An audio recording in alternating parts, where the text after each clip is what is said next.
Então, pessoal, continuando aquela questão da homologia, homologia é o quê? A palavra homo significa igual.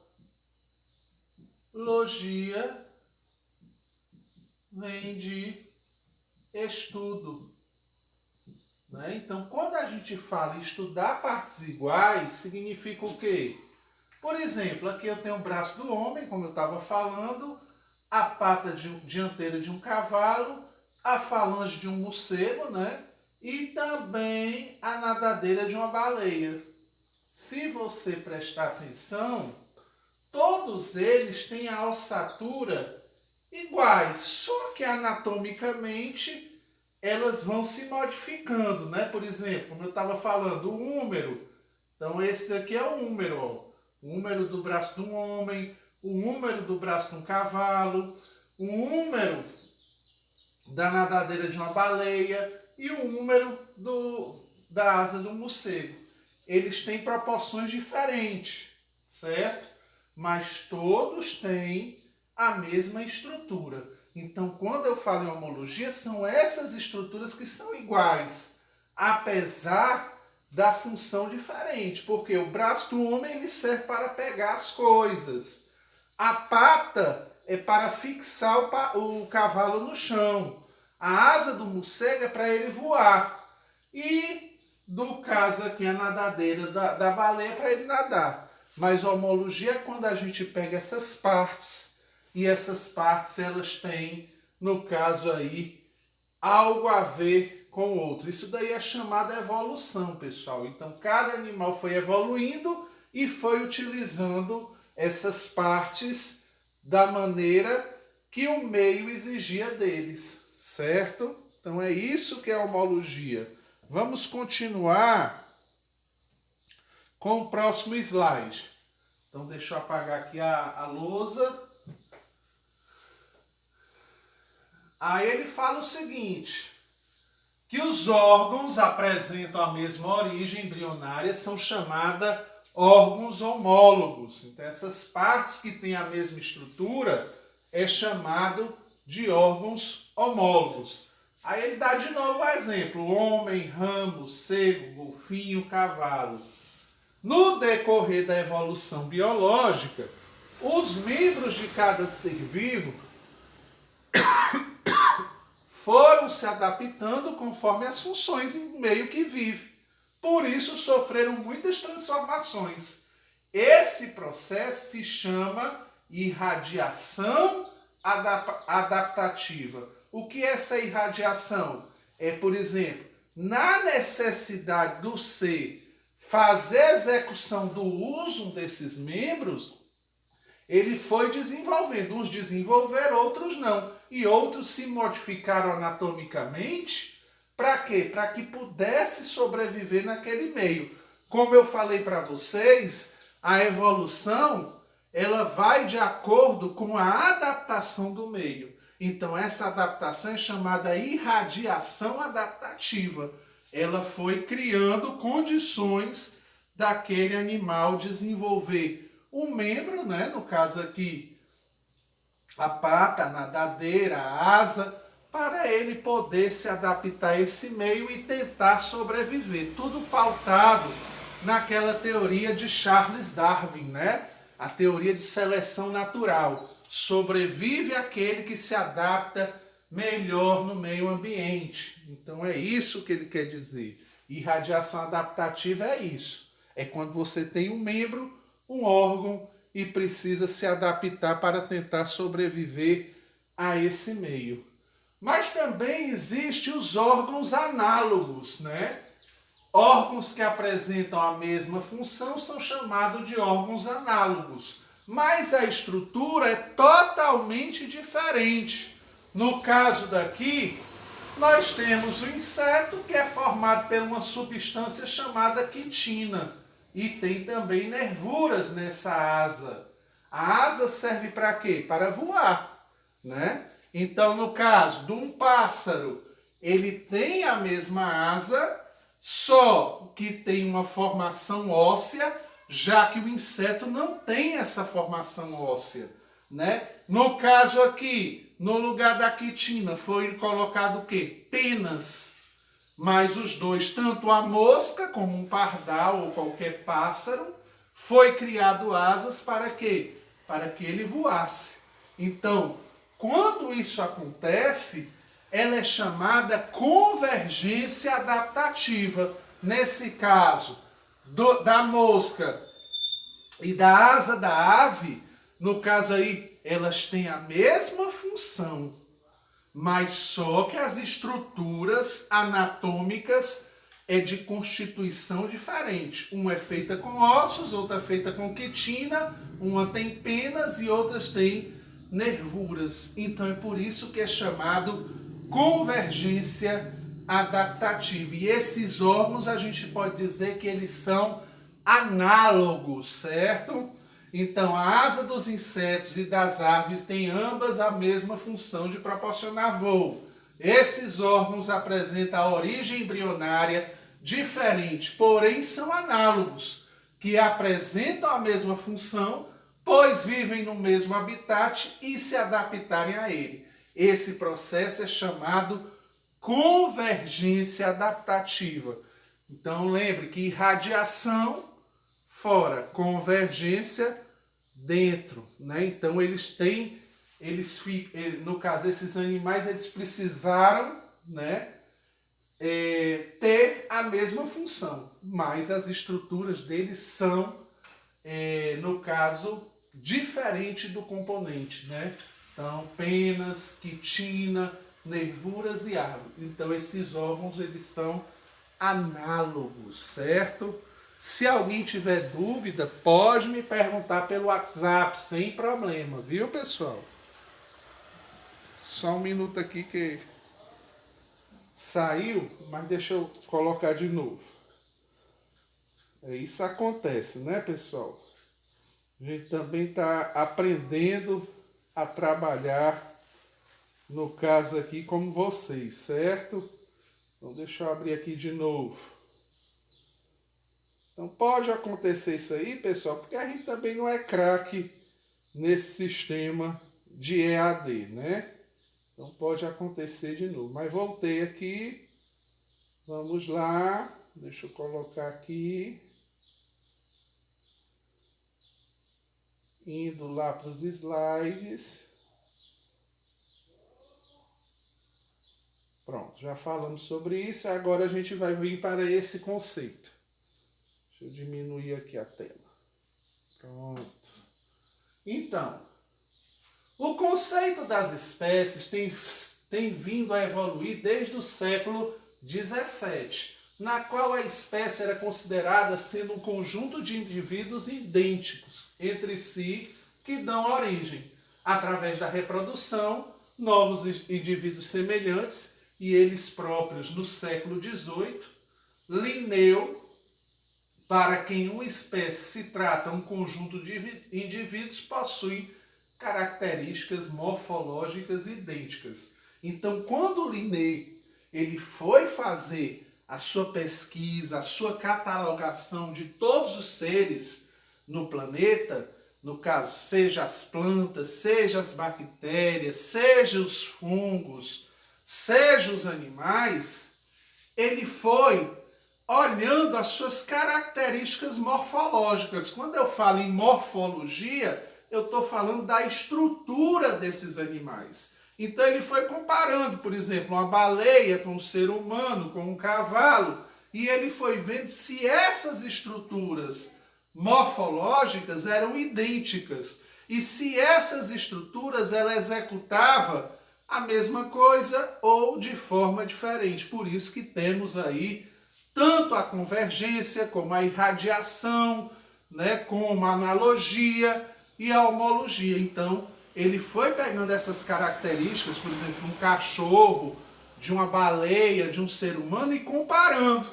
E nessas comparações, ele foi deduzindo, não, esse daqui pertence àquele grupo, aquele ali pertence àquele grupo. E foi classificando, criando toda uma sistemática e cladística sobre o assunto, pessoal. Continuando. Aí nós temos aqui a definição de anagênese e cladogênese, né? Então nós temos aqui duas definições. O que é anagênese, né?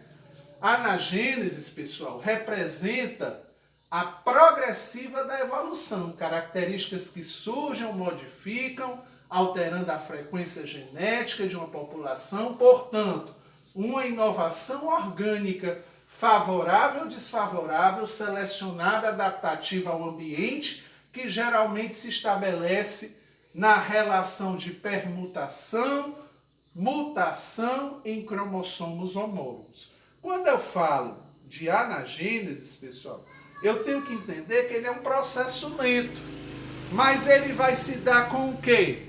Com a modificação do meio, da temperatura, da alimentação. Então, quando Charles Darwin foi observar lá nas Ilhas Galápagos esses animais, por que ele pegou as Ilhas Galápagos? Porque a maioria dos animais ali vinham de uma procedência pré-histórica. Então, eles tiveram que se adaptar. Nas Ilhas Galápagos, o que acontece?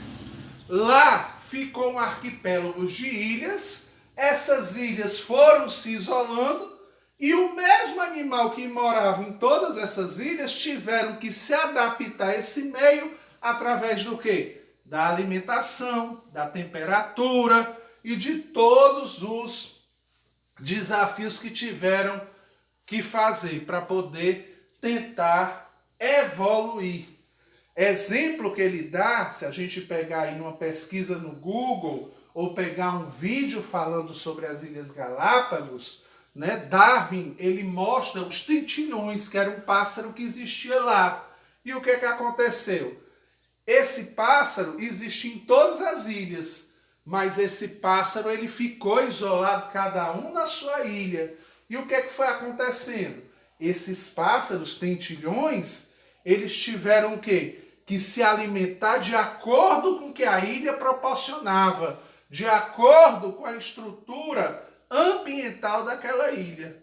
Então tinha ilha que tinha grama, tinha ilha que tinha frutas, tinha ilha que só tinha cactáceas, né, que é o famoso cactus, ou mandacaru. E aí eles tiveram que tentar se alimentar do que tinha dentro daquela ilha. E o que foi acontecendo com esses pássaros? Os bicos foram mudando de formato lentamente. E ficou até perceptível em alguns, imperceptível em outros, mas a estrutura do pássaro continuou a mesma. O que mudou anatomicamente foi o bico desses pássaros, né? E algumas colorações, mas devido ao quê? A essa adaptação de se alimentar. É a mesma coisa. Eu tenho, por exemplo, uma borboletinha. Vamos desenhar aqui uma borboletinha. Vamos supor que essa borboletinha ela tem a coloração azul, certo? Vamos supor que a gente está nesse arquipélago de ilhas. E o que aconteceu? Essa borboletinha ficou isolada, cada um na sua ilha. E cada um na sua ilha teve o quê? A temperatura ambiente, teve o que mais? A alimentação. E elas começaram a se cruzar geneticamente entre si. E aí começou a criar uma variedade genética. E o que aconteceu? Surgiu, além da borboletinha azul, surgiu a borboletinha vermelha, vamos supor, e surgiu a borboletinha, borboletas feias que eu estou desenhando, mas é assim mesmo, né? E a borboletinha branca. Porque o que aconteceu aqui? Todas elas são borboletas. Elas podem ter mudado um pouquinho a asa, elas podem ter mudado um pouquinho a estrutura delas, mas todas são borboletas. Mas só que criou uma variedade da mesma borboleta. Da borboleta azul surgiu a vermelha para surgir a branca. Mas todas pertencem àquele grupo de borboletas. Então, quando acontece essa forma sutil de transformação, pessoal, ela é chamada anagênese. Então, quando ela tem essa transformação sutil. Agora, quando ela se modifica por completo, ela é considerada cladogênese. Cladogênese, do clado significa ramo, compreende a ramificação filogenética, ocasionando a ruptura da coesão de uma população, em função de contínuas transformações anatômicas e funcionais, em resposta às condições ambientais que resultam a dicotomia ou separação nestes casos de grupos. As populações estabelecendo diferenças capazes de originar clados não compatíveis. Quer dizer, é uma evolução. Se você pega, por exemplo, uma Vitória régia, que é aquela planta aquática, né, que tem uma estrutura assim que a pessoa pode até ficar em cima lá na Amazônia e pode se equilibrar, ela vem de um tipo de planta, né? Mas todas vieram de uma mesma filogenia no reino plantae ou metafita. Vamos supor que aí veio as pteridófitas, que surgiu esse tipo de planta aqui, que são as samambaias, né? As samambaias, elas têm essa função aqui, ó.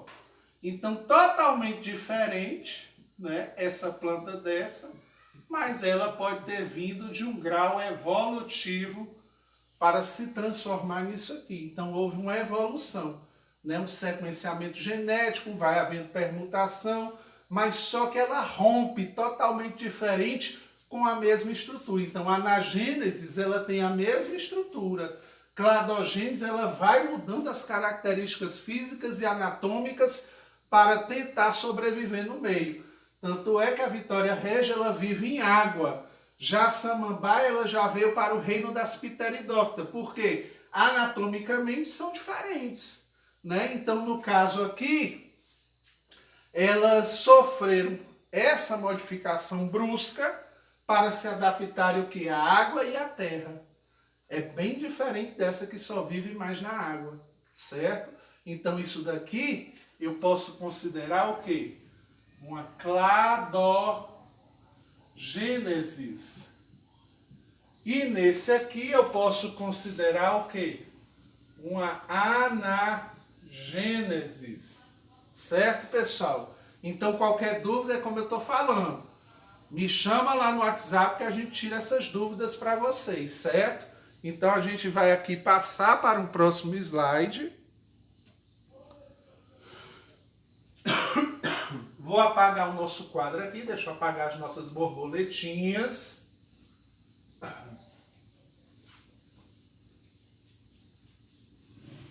Pronto. Aí ele vai dar o conceito de árvore filogenética. Também apelidada de árvore evolutiva, porque vai acontecendo evoluções. Ilustra a relação de parentesco entre grupos de organismos que habitam o planeta Terra.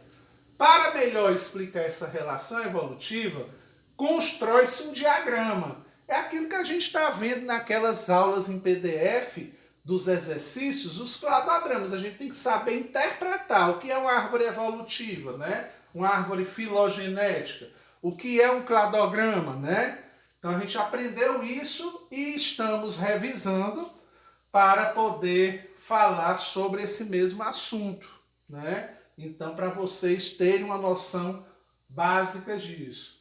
Então, para melhor explicar essa relação evolutiva, constrói-se um diagrama na forma de árvore, onde os troncos representam os ancestrais comuns, dos quais derivam diferentes grupos vivos representados nesses ramos. Vamos ver uma árvore filogenética agora. Então, o que é que ele quis dizer, resumidamente? Que todos nós viemos de um ancestral comum, que foi quem? Do reino Monera. E quem era que representava esse reino Monera? Bactérias, e começou as primeiras algas, né? Então, todo mundo veio dessas bactérias ou dessas algas. A gente viu lá no primeiro ano que, quando a gente fala de teoria da evolução química, que todos os seres nasceram do oceano. É como eu falei para você, no livro de história, do professor de história, ele fala que o homem veio do macaco. Mas aí, quando eu falo em biologia, eu digo muito antes do macaco, ele passou por um ser rastejante antes, que era o rato, parecido com um rato, e antes do rato ele foi um ser marítimo, como um peixe, e tentou se adaptar. Mas com o tempo, o que aconteceu? Pela sobrevivência, como fala Charles Darwin, ele teve que se modificar estruturalmente. Então ele perdeu as nadadeiras, como o peixe, e aí criou pequenas patas e começou a rastejar sobre a terra como rato. Daí entrou naquela questão do macaco. Do macaco evoluiu para os hominídeos, chegando à atual raça humana. Então, quando a gente tem uma árvore filogenética, ela passa por várias etapas. Então, aqui começou tudo das bactérias. Aí veio o reino protista, para depois vir o reino fungi, para depois vir as esponjas, que é o reino animalia, para surgir os anelídeos, os molúsculos, para vir os peixes ósseos, os lagartos, os crocodilos, as aves, os mamíferos, os anfíbios, os equinodermos. Aí surgiu as plantas dicotiledônia, monocotiledônia, gimnosperma, que só dão sementes e não frutos. E tudo isso foi organizado numa estrutura para que você tenha, através de um grupo de indivíduos, através dessa modificação da irradiação da luz solar, da temperatura do meio, né, e de todos os fatores externos, conseguiram fazer esses seres evoluírem, né, trazendo através de quem? Quem foi o responsável por isso? Foi a célula eucariótica. Volto mais uma vez a falar isso, que ela tinha um material chamado DNA. Então, o DNA ele foi responsável por essa diversidade genética, certo? Então, no caso aí, o DNA, ele contribuiu para essa grande diversidade genética que existe no nosso planeta. E cada ramificação dessa se chama nó de evolução. É quando a gente passa por um período dessas modificações climáticas, dessas alimentações, que transforma esse ser. Então, quando a mudança é muito brusca, é chamada cladogênese. Quando a mudança não é brusca, é chamada anagênese, certo? Qualquer dúvida, mais uma vez, podem me procurar pelo WhatsApp, viu, pessoal? A gente está aqui para ajudar vocês a compreenderem o conteúdo. Vamos passar para frente. Em cladística, um clado ou clade vem do grego clados ramos. É um grupo de organismos originados de um único ancestral comum. Em biologia, se chama clado cada um dos ramos da árvore filogenética. Então, por conseguinte, é um clado um grupo de espécies com um ancestral comum. Então, se a gente pegar um cladograma, eu posso fazer um desenho aqui e colocar esse desenho aqui que eu coloquei lá na atividade em PDF. Né? Aí, então, no caso aqui, vamos supor que seja das plantas. Aqui ficou as briófitas. Aqui ficou as pteridófitas. Aqui ficou, vou colocar aqui embaixo porque está escrito ali, as gimnospermas. E aqui ficou as angiospermas. No caso, briófita, toda planta que vive na água. É diferente das pteridófitas, como a gente viu, uma Vitória Regia não tem nada a ver com uma samambaia, mas teve modificações. Esses ramos que eles estão falando é isso aqui, daqui para cá é um ramo, daqui para cá é outro ramo, daqui para cá é outro ramo, daqui para cá é outro ramo. Esses ramos aqui, isso aqui é chamado nó de evolução.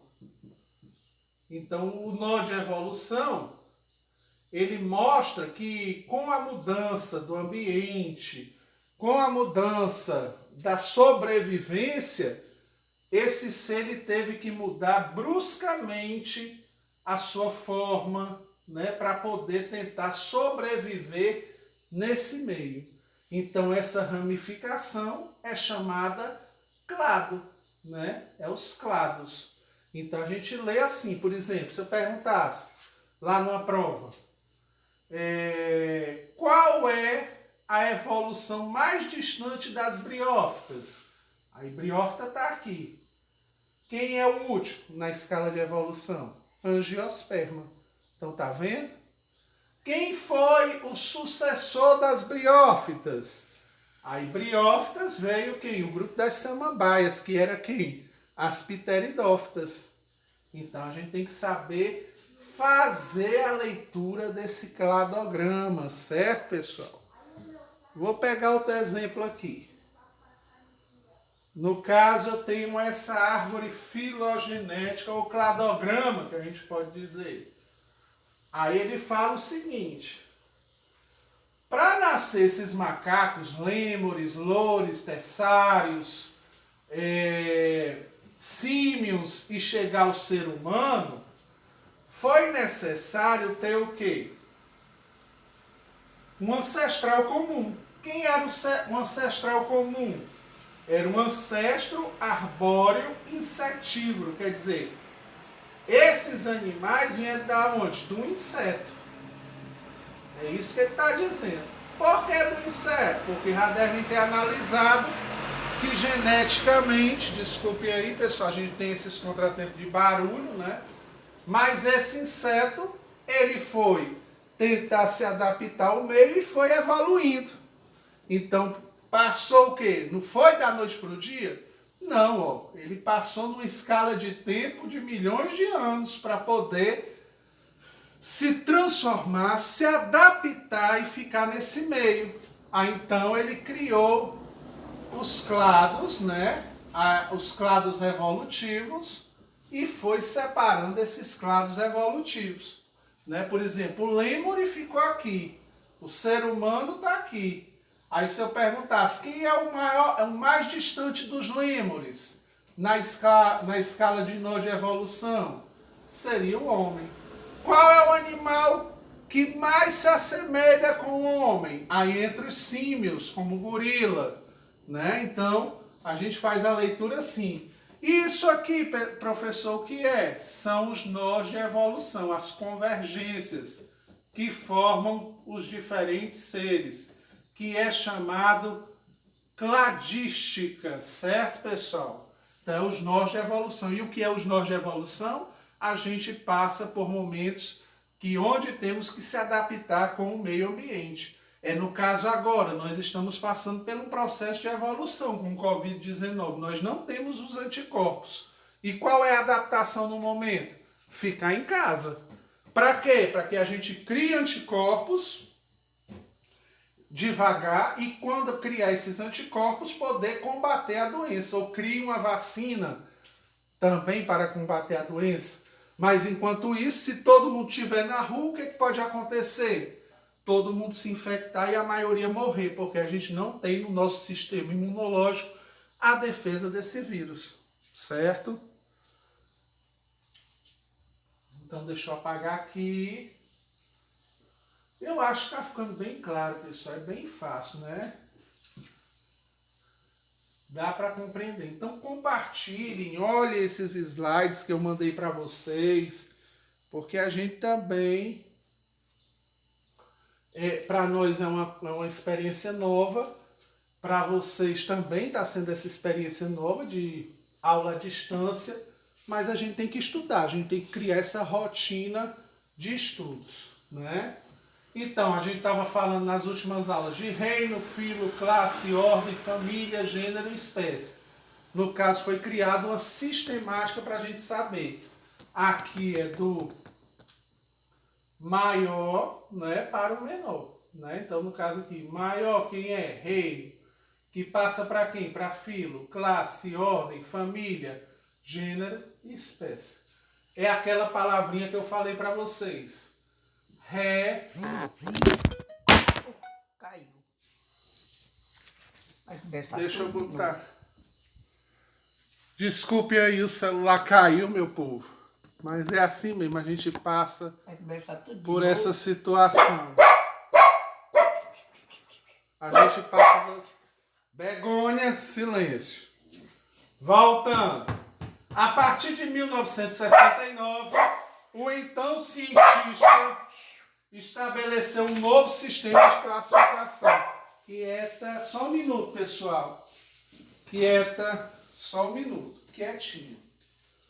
Quietinha, Begônia. Minha cachorrinha, pessoal, que tá fazendo barulho. Só um minuto. Então, pessoal, a partir de 1969, então os cientistas estabeleceram um novo sistema de classificação, agrupando os seres vivos em 5 reinos, que são eles. Então vamos ver os reinos aqui. Cada reino, pessoal, possui sua característica genética, viu? Então cada reino possui sua característica genética. Vamos ver elas aqui, quais são? Reino Monera, que foi o primeiro reino, engloba todos os seres unicelulares, procariontes, isto é, não possui núcleo individualizado por uma membrana em suas células. O material genético desses seres encontra disperso no citoplasma. São bactérias cianofícias ou chamada cianobactéria algas azuis. Então, primeiramente aqui nesse reino surgiu as bactérias. Qual era o tipo de célula? Procariótica. Né? A procariótica era o quê? Uma célula desorganizada. Ela só tinha um material RNA e esse material RNA era espalhado por toda a célula. Né? Então ele não tinha o famoso DNA. Quando é que surgiu o DNA? No reino protista. Não, no reino protista em diante, né, e os outros reinos que vieram depois, começaram a surgir a célula eucariótica, como estávamos falando. E a eucariótica ela tem tanto o DNA, que é o ácido desoxirribonucleico, como também o RNA, que veio da célula procariótica, fazendo só um feedback lá do primeiro ano. No reino protista, quais são as características? É formado por seres unicelulares, eucariontes, isto é, possuem núcleo individualizado por uma membrana. São protozoários e as algas unicelulares. Então aqui começou a nascer com as algas azuis. O restante das outras algas vieram no reino protista. Então não posso dizer que alga ela é uma planta, por quê? Porque essa alga ela não tem a estrutura igual a da planta, certo? Então ela veio do reino protista e do reino monera, porque às vezes tem vestibular, a planta alga, é mentira, não tem planta alga, né? Então ela é do reino protista, ela é um ser primitivo, então começou a surgir os primeiros seres primitivos, como a ameba, né? A ameba é aquele serzinho microscópico que fica na corrente sanguínea, pode te dar doença como ânsia de vômito, desinteria, para fazer o tratamento é mais de 6 meses tomando soro, se hidratando e tudo. Surgiu as outras algas, algas douradas, algas vermelhas e as outras infinidades de algas.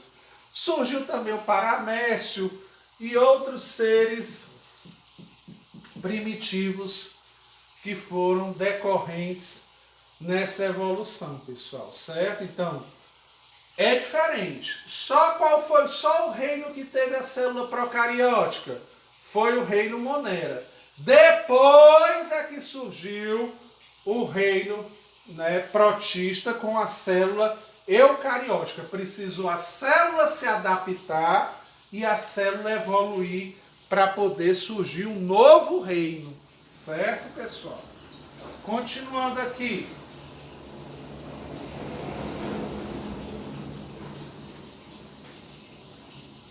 Continuando. Poderia fechar aí a torneira, por favor?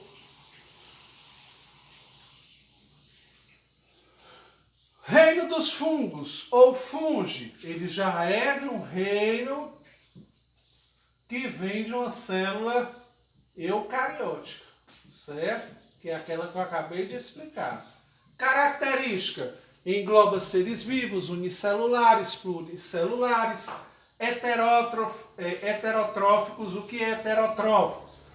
Precisam de um outro ser para poder se alimentar e suas células possuem parede celular. Então, ele já tem uma formação da parede celular, né? Então, tem uma membrana revestida. O reino das plantas pode ser conhecido como metafita. Eu estava até falando para vocês. Se vocês ouviram lá na prova, metafita é a mesma coisa que o reino das plantas, né? Ou plantae.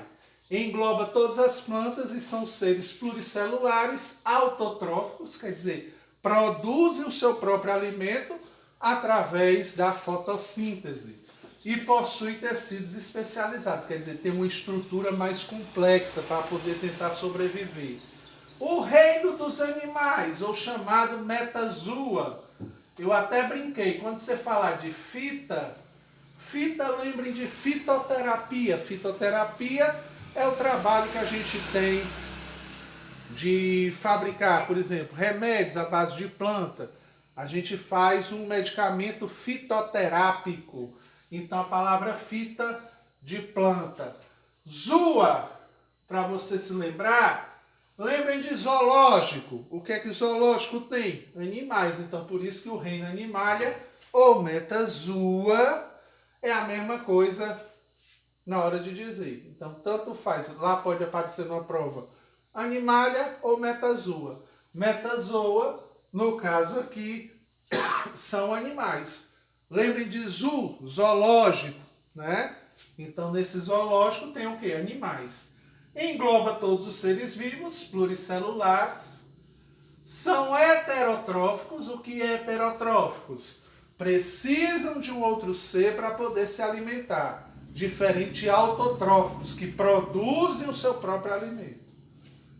E com tecidos especializados, e suas células possuem uma parede celular. Quer dizer, é um ser que já vem com a célula eucariótica, que criou essa diversidade genética na filogenia. Aí, para finalizar, nós temos aqui o vírus. Já o vírus, pessoal, eles são seres acelulares. Eles não são seres celulares. O que é acelular na biologia? O A, ele representa aqui uma negação, né? Então, a negação como, professor? Negação seguinte: não possui células. Celular, possui células. Acelular, não possui células. Quer dizer, eles não são constituídos de células. No caso aqui, os vírus só se manifestam quando entra no corpo de uma pessoa. Por isso que está sendo tão importante, com esse vírus da Covid, a gente ficar em casa. Por quê? Se eu tenho uma pessoa infectada e toco nessa pessoa, ou através da saliva, ou através do contato sanguíneo, eu posso passar esse vírus para aquela pessoa. Que vai o vírus, né? No caso aí, o vírus Covid, ele é um vírus perdigoto. O que é perdigoto? É através da saliva, é através do ar. Quando você espirra, esse vírus ele pode chegar a um alcance enorme perto de uma pessoa. No caso, ele pede um distanciamento de 2 metros, mas dependendo do jarro do espirro, ele pode chegar até 8 metros. E chegando a 8 metros, você pode se contaminar, porque ele pode vir no seu rosto, entrar na sua corrente sanguínea e ali começar a se reproduzir. O vírus só se reproduz quando ele tem um hospedeiro, né? No caso aí, nós temos que ficar em casa, não é por nada não, pessoal, porque você encontra com a pessoa lá espirrando ou tendo os sintomas do Covid-19. O que acontece? Se essa pessoa espirrar e dependendo do impacto, pode você receber esse vírus e aí ele ir na sua corrente sanguínea, ir nas suas células e ali ele se encaixar o vírus e começar a se manifestar. É por isso que a gente pediu, e o governo, junto com a OMS, que nós usássemos máscaras a partir por diante, quando fosse, porque se você encontrar com uma pessoa espirrando, você pode se contaminar. O problema está sendo a contaminação, certo? Está sendo esse problema. Porque se você contaminar, você chega em casa e contamina os outros, e assim vai, certo? E a gente não tem ainda o sistema imunológico preparado para esse vírus, certo? Ou seja, não são constituídos de célula, os vírus têm uma organização celular, os vírus são sempre parasitas intracelulares, por serem incapazes de fabricar ou degradar substância. Ao invadir as células de diversos seres vivos, causa alterações no seu funcionamento, é o que está acontecendo com o Covid, a gente começa a adoecer, podendo inclusive levar à morte, que é o caso do Covid. Né? Então você pega um resfriado, desse resfriado ele vai tomando proporções grandes, levando até a pessoa à morte. Né? Então é por isso que a gente tem que ficar em casa e se cuidar e não ter aquele contato próximo às pessoas, porque senão a gente pode contaminar. A gente também pode ser assintomático.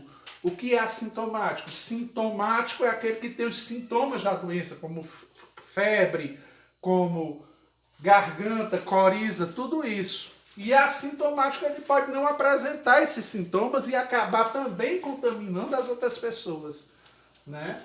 Podendo inclusive levar à morte no celular. Além disso, já que foram citadas outras doenças humanas, são causadas por vírus, entre elas nós temos a febre amarela, a dengue, a poliomielite e etc. Certo? Então são algumas doenças. Agora a da moda está sendo o Covid. Então, pessoal, finalizando aqui, eu agradeço a vocês por terem assistido esse momento de teleaula. Como eu falei para vocês, desculpa eu estar tossindo assim por causa do ventilador, que eu tenho alergia, e até eu me adaptar a isso vai demorar um pouco. Mas eu quero dizer a vocês que a gente está aqui tentando fazer o nosso máximo, né, para levar o melhor para vocês. Eu espero que vocês tenham compreendido essas explicações. Eu espero que vocês tenham aprendido algo. Qualquer dúvida, pode me chamar pelo WhatsApp, tirar as dúvidas do que você tem, porque a gente está nessa função de ajudar a todos. Mais uma coisa eu peço a vocês, por favor, fiquem em casa, né, pessoal? Não vão para a rua, porque a gente está passando por esse momento aí que eu estava falando, de manifestação da doença. O pico começou do dia 6 e vai até o dia 20 esse pico, que é o maior espaço de tempo da contaminação.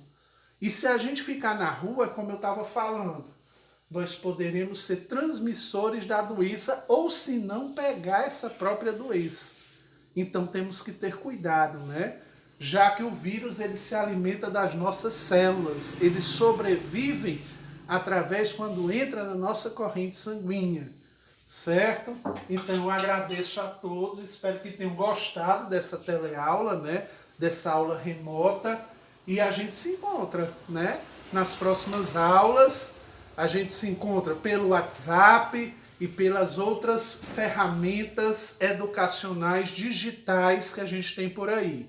Desculpe por qualquer coisa, porque assim, Do mesmo jeito que vocês estão aprendendo, eu também estou aprendendo com essas teleaulas e às vezes ocorre imprevisto, um cachorro latir, ou de bater alguma coisa, ou de um barulho lá da rua. Eu peço desculpa porque esses vídeos são caseiros, improvisados, né? Mas a gente vai tentar melhorar o máximo possível para poder atender a demanda de vocês, certo? Então agradeço, tenham um bom dia e fiquem em casa, pessoal. Não saiam com essa pandemia, porque a coisa é séria, viu?